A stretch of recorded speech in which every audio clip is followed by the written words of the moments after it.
Dito nga sa aming bayan mga aga ay karaniwan na kada season ay nakakahuli ng mga ganito kalalaking tuna. Kaya pakaraniwan na rin sa mga taga rito ay makakita ng mga ganito kalalaking isda. Katunayan nga sa mga nakaraang taon ay 2 isda na malaki ang nahuli sa bangkang aking sinasamahan. At ito nga ang bluefin tuna o bultuhan kung tawagin dito sa amin. At dahil nga buwan ng Mayo ngayon ay ito talaga yung panahon na nagpapahuli ang mga ganito kalalaking tuna. Yes boss, tuwa po maestro. Silid na silid. Normal na rin dito sa amin na may bangka na nakakahuli ng 1-2 peraso ng ganito kalalaking tuna. Kaya naman nga talaga kami lahat ng isang araw ay may dumating na bangka na hindi lang 1 o 2 peraso ang kanilang huli. Dahil 5 peraso na naglalakihang bluefin tuna ang kanilang daladala. Marami nga sa mga kaibigan natin dito ang nag-abang na makita ng personal ang ganito kalalaking isda. Kaya naman lang panghinayang ko dahil pagdating ko ay tapos nang ibaba ang mga mamaw na isda. Grabe mga agaw. Yan po, 5 peraso po yan. Grabe, bihira lang po yung talagang mahuli yan sa isang bangka na 5 peraso yung makakuha nila. Kadalasan yan, umuwi dito sa amin na 1, 2, hanggang 3 siguro.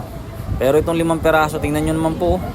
Ang isang peraso niyan makakagay tumitimbang ng ng nasa kulang 200 kilo. Parang pinakamalaki nito makakagay umabot ng 200 plus kilo. Dahil nga bihira lamang ganito pagkakataon marami na sa taga rito ang kanya-kanyang kuha ng picture at video. At syempre hindi rin ako magpapahuli dyan para may maipakita at may maipanood ako sa inyo. Grabe nga naman talaga mga aga. Ayan, tingnan nyo naman si madam nakailang beses na siya nagpa-picture sa mga malalaking tuna.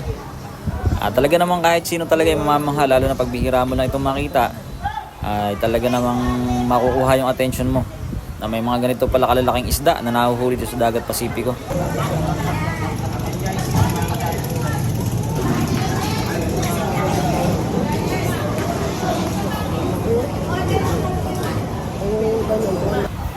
Wow, tingnan nyo mga aga ang ulo niya ganyan po yan naglalakihan. Ayan sila idol, nagpa-picture din sila dyan. Ayan, shoutout sa mga tropa natin dyan na nagpakuha ng litrato dito. Baka mapanood nila itong aking video. Ayan, shoutout po sa inyo.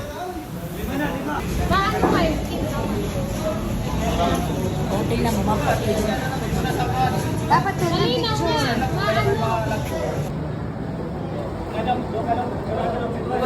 Halos sunod-sunod nga ang nagpa-picture sa naglalakihang 5 perasong isda na to. Kaya medyo nahihiya pa tayo na makapagsiksikan sa kanila. Mamaya na lang siguro tayo kapag may tiyempo nakakaunti na ang tao. Palit-palitan nga sila sa pagkuha ng litrato para siguro sa kanilang remembrance o pang profile. Di kaya naman ay pang post sa story.